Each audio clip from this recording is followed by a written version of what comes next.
Hello everyone, welcome to another edition of What They Did and How They Did It here at Seaways Cafe and Glamping in Raisethorpe, the destination for everyone on 2 wheels, 4 wheels and no wheels. Now today we are delighted to be joined by Teresa from Raisethorpe Manor. Teresa, thank you very much for joining us today. Hi Mike. Now Raisethorpe is only 3 miles away from us here at Seaways. It's located between Dixondale and Burdale, again is a beautiful part of the world. Now it'll be a bit of a giveaway to sort of say, make a guess what they do when I've got a selection of tonics and Raisethorpe gins in front of me here. So Teresa, why don't you start by telling us a bit more about, how it all started at Raisethorpe and what you do? Yes, thank you Mike for the invite. Raisethorpe Gins started in 2008 with a raspberry gin, so it's a gin liqueur, and then it has expanded to many more gins. And on our 10th anniversary, we introduced Yorkshire tonics to complement the gins, and we chose them very carefully to complement the flavours. Obviously, these are very hard times for any business, and I'm really glad to be with you and supporting you, and thank you for the invite to support us. We've had to change the way in which we do business simply because of, as you know, the lockdown.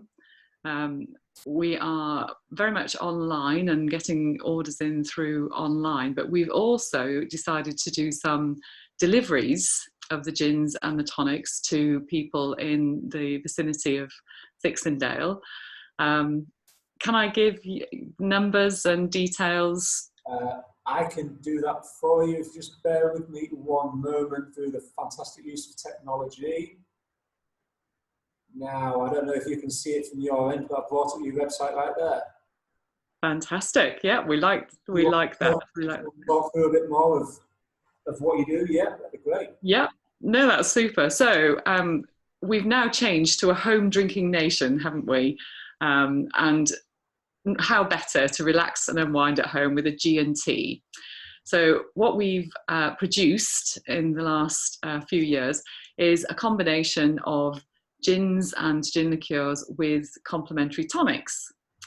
It's taken us a little while to develop them, and one thing that I would say that was unique about Raisethorpe gins is that we do use local products where we can, and we are prepared to wait for the right flavour and the right combination, so that when people drink our gins and our tonics, we're hoping that they'll say, wow, that's a really good gin and that's a really good tonic to go with it. So we've worked quite hard for quite some time to get the flavours to complement each other, and for you to have a bit of a wow moment when you try them. We're basically, I thought, well, why don't we get stuck into the first one, which is a raspberry gin, and I've got Mike, my able assistant, here to try it for us. Basically, the raspberry gin that you have in front of you is the one that we first... See if I can bring it up on your website while we talk through it. There it is. It's on the right-hand side of everyone's screen there. So hopefully you'll find that the raspberry gin liqueur that you're about to try is full of flavour.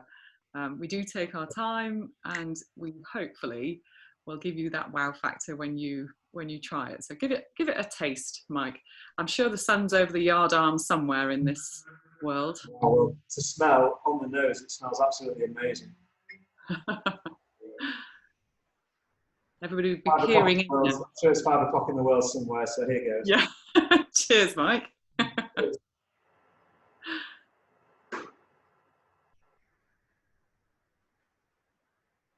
Oh, wow. That's nice. That's a lovely thing to say. So basically, you should have a real burst of fruit flavour, and that's why we make the gin liqueurs, because you can't replace that power shot of fruity flavour. For some people, they don't like gin liqueurs. I don't know if you know the reason why a gin is called a liqueur. It causes a lot of confusion, but basically anything less than 25% alcohol has to be called a liqueur, okay, if you're adding fruit and sugar to it. So if it's called a gin liqueur, it just means it's less than 25% alcohol. So obviously, as soon as you add the fruit and the sugar, it lowers the ABV. Yeah. So what it doesn't mean is it's terribly sweet, or some people don't like to drink liqueurs because they are terribly sweet. Sometimes they're not. So if you have a slightly sharper fruit, like gooseberry, it's great because you get that lovely sharp sweet hit from the different fruit. So that nicely leads me into, if we add a citrus tonic to that raspberry gin. That one, there we go. That's the one, yeah. Yeah. So this again has just been taking quite a long time in the making to make sure that the flavours complement each other. And I'm hoping this will just add a really refreshing twist to that raspberry gin that you just tried. That smells really nice. Okay. Cheers. Thank you very much. Cheers.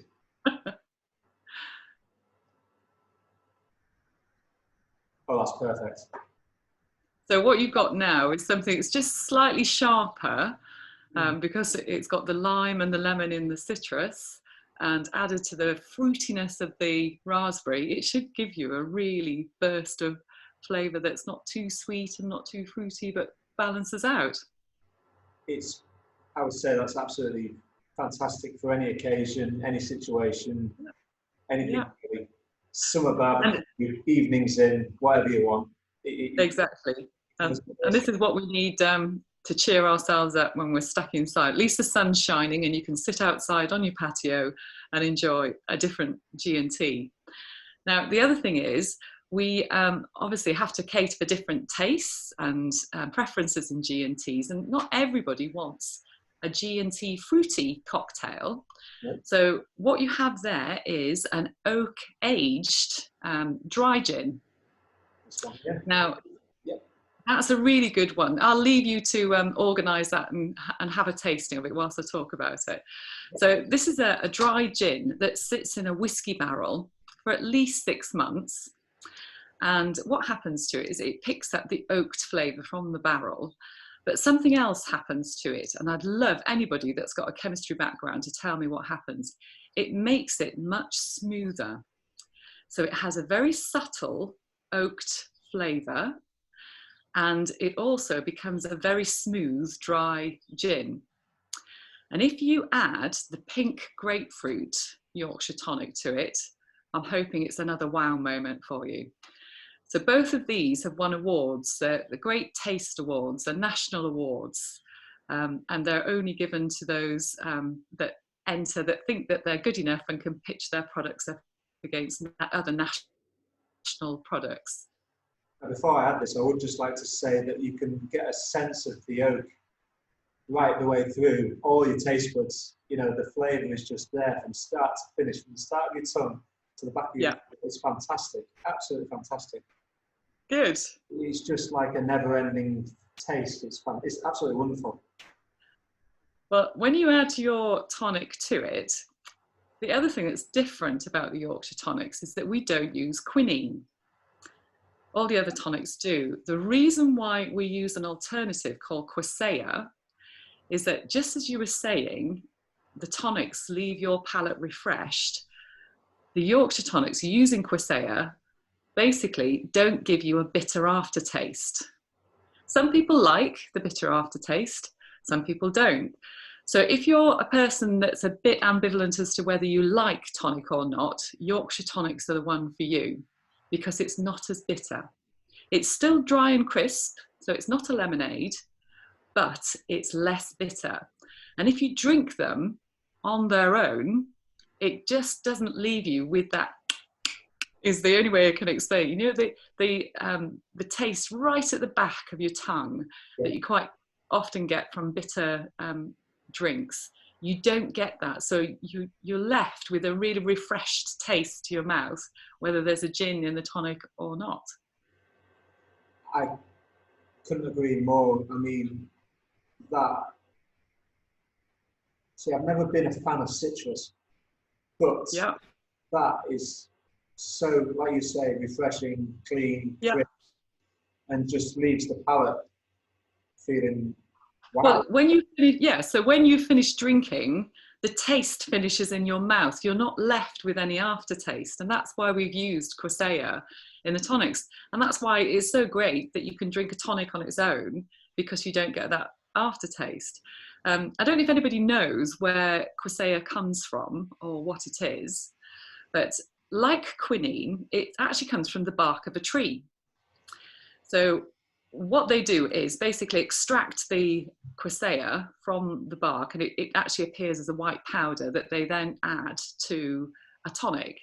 And what's lovely about using a product like Quassia is that it really changes the texture of the tonic, so that it can't be confused with the lemonade. It is a tonic because it's dry and crisp, thanks to the Quassia. It's also a natural product, and all our tonics have natural flavourings added to it. But it's also, you've got vitamin C added to the tonic as well. So it's one of your 5 a day. That's what we like. Yes. So that's the traditional G&T drinker. So if you have an oak-aged dry gin with the pink grapefruit, the citrus works really well with the oak-aged as well. And I just thought we'll try one more, which is a slow gin. So Raisethorpe slow gin. That one. And I would add a apple and elderflower tonic to it. So again, it's for those people that quite like the fruity gin cocktail, but because you've got slow in with the gin, it's got a slight sharpness to it, but again, very fruity. Yeah, absolutely. There's the initial it's sharp and sweet, isn't it? But then you get that sort of fruity explosion after the initial sharpness, which is just... Yeah. Now add the apple and elderflower tonic to it. So that's the one nearest to you. Yep. That's the one. And what you get with apple and elderflower is, again, a sharpness from the apple and a slight sweetness from the elderflower. Yeah, that smells nice. Yeah. So give that a whirl.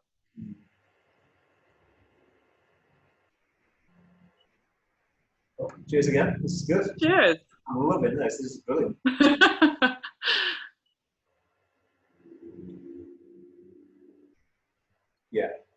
Yeah, absolutely. You can see why we spent a bit of time thinking about the flavours and the combinations with the gins, to provide something that's not only a G&T, but it can also be a G&T cocktail. And if you imagine, you can add fruit to it and sit out on your patio, and then all of a sudden lockdown doesn't seem so bad, does it? But all I can picture with these at the moment is sat around our barbecues in the glamping site there. Barbecues on, friends around, G&Ts. Absolutely. But obviously it is different times, isn't it now? So we are stuck at home. We can obviously drink within our family group and enjoy a gin and tonic. So you can order on our website, but we're also supporting locals because they've supported us by offering free deliveries to the local area.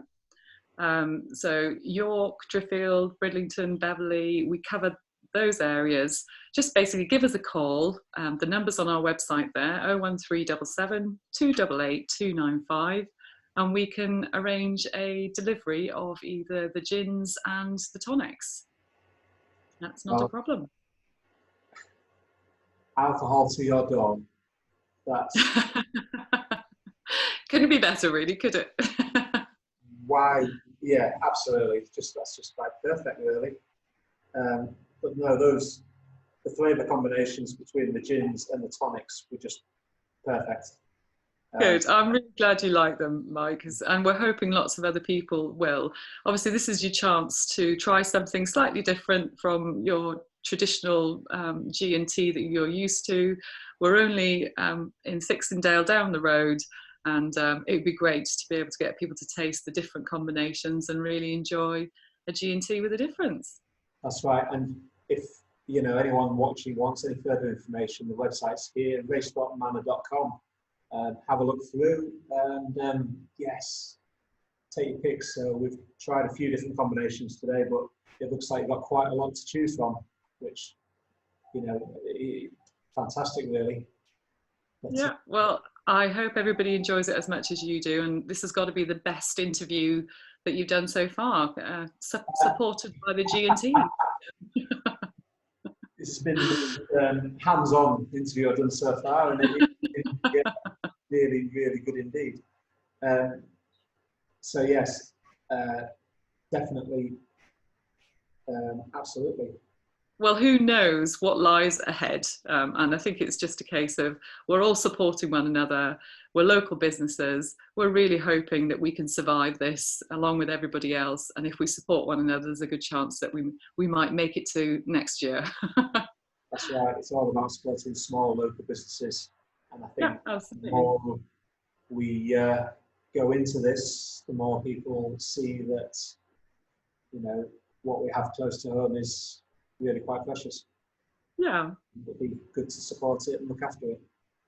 Yeah. I mean, credit where it's due. I mean, the packaging is absolutely fantastic. It would make an ideal gift. You imagine you've got someone that's hard to buy for, you know that they like gin. Well, I mean, this is just the perfect present, really. You've got the perfect packaging with the perfect different combinations of products and the tonics to go with it as well, which, you know, what more can you ask for, really? We usually find that a G&T brings a smile to anybody's face, if they like gin. Well, I mean, I've never been a gin drinker, but I liked all that. So lovely. There you go. You don't necessarily need to like gin to enjoy a Raisethorpe gin and Yorkshire tonic, really. You're a great converter. Thank you for that, Mike. Well, I'm converted. So my first drink's during lockdown as well. So you've got to start somewhere, haven't you? Well, Teresa, thank you very much for your time with us, sharing what you do, and also letting me sample the products that you produce. They're absolutely wonderful, and I'm sure that people would absolutely love the fact that you deliver locally to the surrounding areas of where we are here. Yeah, so, just give us a ring. Absolutely. People have your information, websites, raisethorpemanor.com. Go to the website, all the information's on there, and enjoy. And thank you. From COS Cafe in Raisethorpe, wishing you well. Stay safe, everyone. See you next time. Thank you.